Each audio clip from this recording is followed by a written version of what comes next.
Bonsoir à tous. Je vois que les gens commencent à arriver. Bienvenue pour ce cinquième zitoriel, donc le tutoriel de zytologie du confinement. Alors je recoupe directement ici, sinon ça va faire double emploi. Voilà, désolé.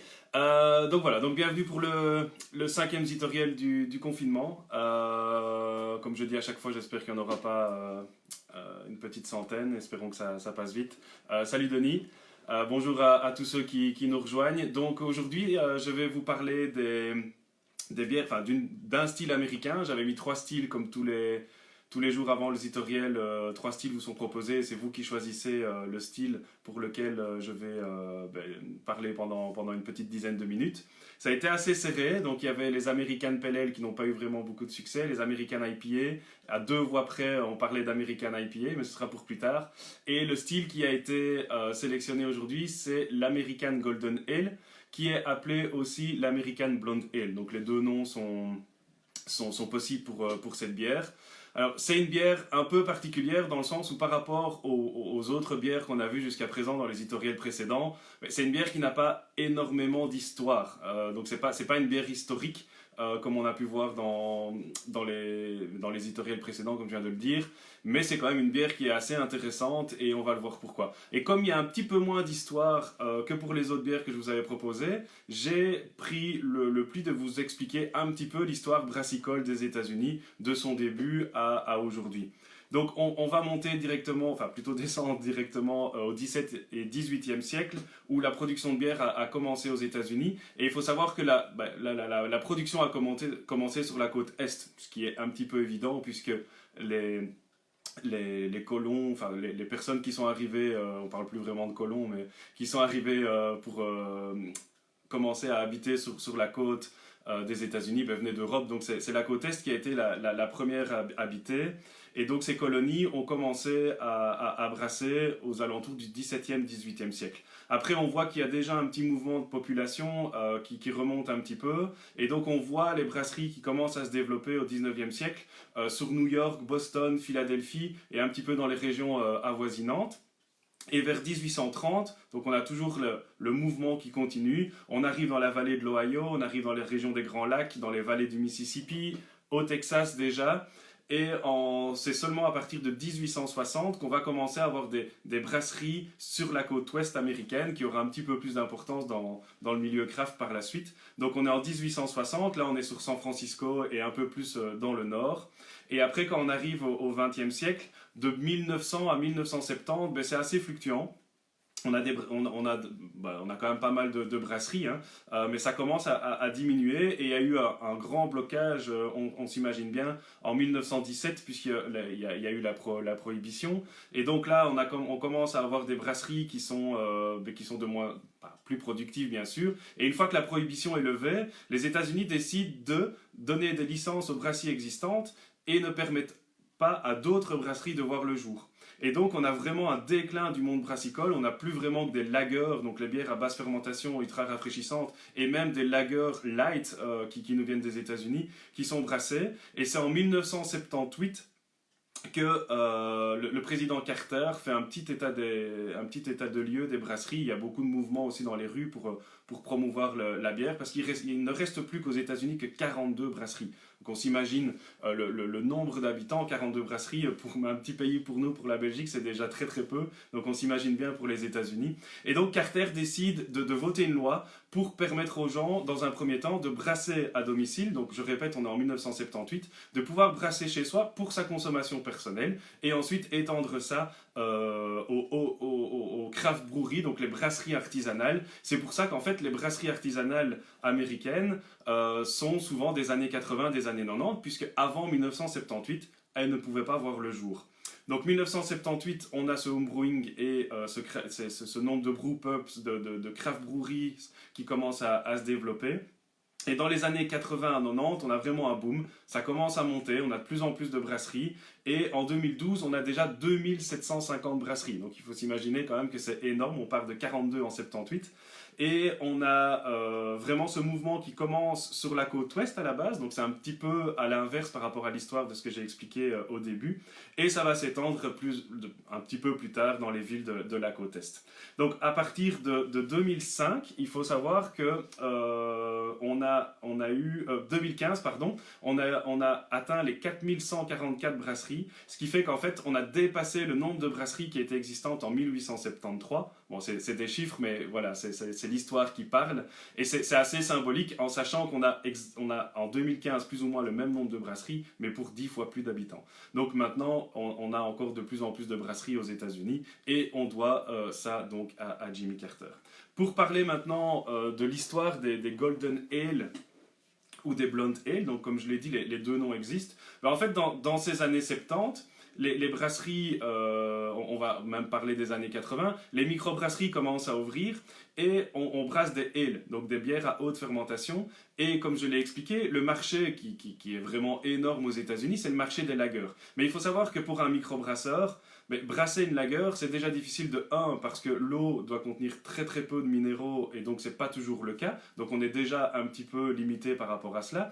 Et deuxièmement, en fait, il faut savoir que pour brasser une lager veut dire garde en allemand, mais c'est des bières qu'il faut garder plus longtemps. Et donc même si chez nous la Pils donc la lager européenne ou la Pils coûte moins cher que ce qu'on appelle chez nous une spéciale, donc les bières à haute fermentation. Il faut savoir qu'à la base, pour un brasseur, brasser une lager revient plus cher que de brasser une ale. Et donc les microbrasseries, qu'est-ce qu'elles ont fait? Ou les brewpubs, ils ont brassé un ale, mais assez facile à boire, très accessible, qui va se rapprocher un petit peu des lagers, mais pour pouvoir justement contrer ce marché industriel des lagers et pouvoir proposer à leurs clients qui viennent dans leur brewpub ou déguster des bières dans leur brasserie, une bière accessible, mais brassée à haute fermentation. Donc les Golden Ale ou les Blonde Ale, quand vous avez cette bière dans une gamme de plusieurs bières dans une brasserie, c'est souvent la bière la moins complexe et la plus accessible de haute fermentation.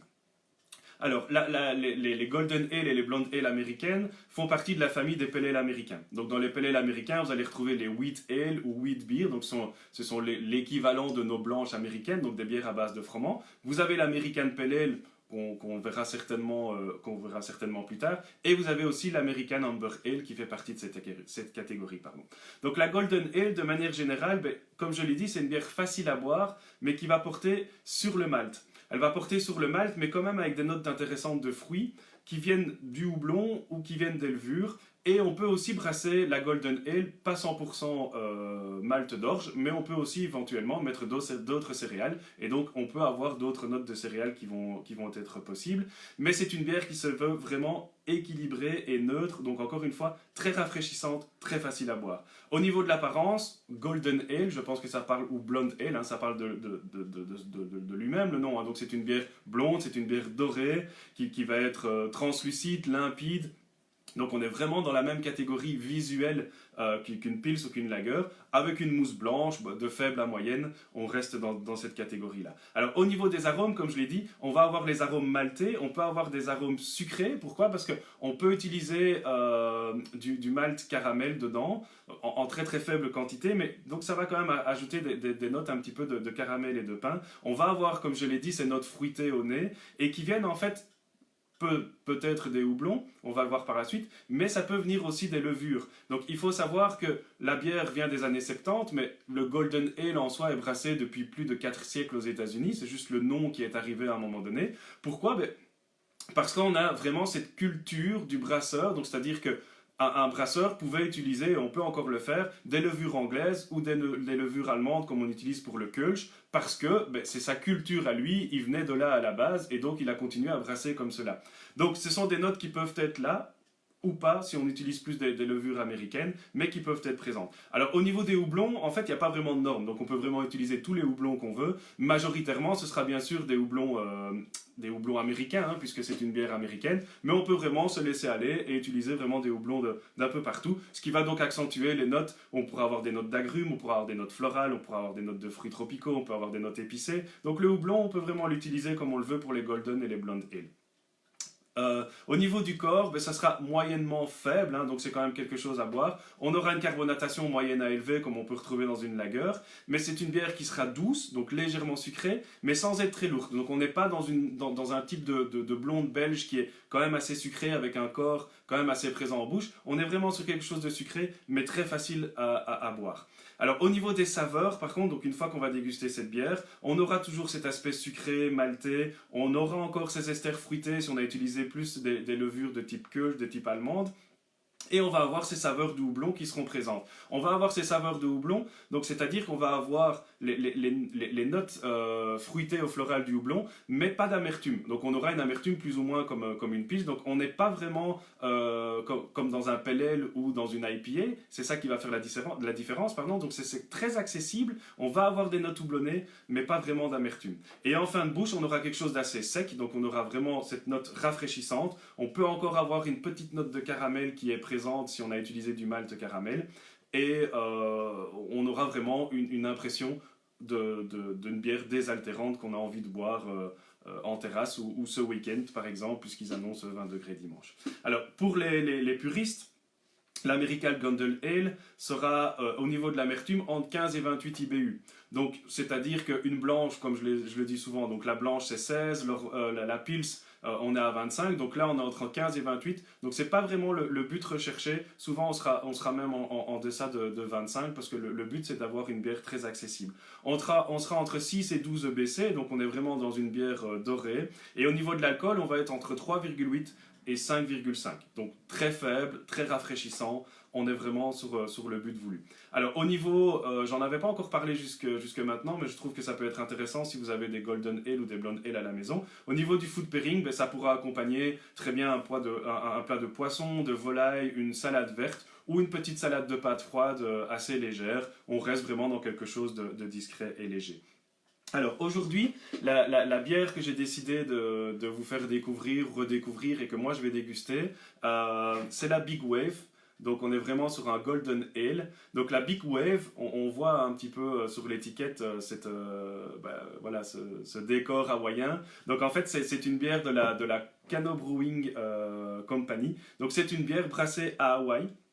C'est vraiment le produit phare de la brasserie et qui est souvent considéré comme un bon exemple pour les Golden Ale dans les cours de zytologie. Donc là, ils utilisent du malt pâle 2 rangs premium, ça c'est ce qu'ils mettent, et du caramel 20. Au niveau des houblons, on est sur le Galaxy et le Citra, donc on sait déjà un petit peu les notes qu'on va avoir. On est à 21 IBU et on est à 4,4% d'alcool, comme je l'ai dit, c'est vraiment une bière très facile à boire. Alors, on va servir ça, on va regarder ça ensemble, hein. Je vais essayer de faire ça proprement. Voilà. Hop. Donc on voit directement, je vais faire un petit coucou à mes amis de la brasserie de la Grande Dame de Eren Prendleuven. Donc on voit vraiment qu'on est sur une bière blonde, translucide, hein, on voit encore les petits panneaux derrière. Donc c'est vraiment très proche du lager, on voit cette belle mousse blanche. Donc c'est vraiment, voilà, vraiment comme une pile chez nous, on voit la carbonatation aussi est bien présente.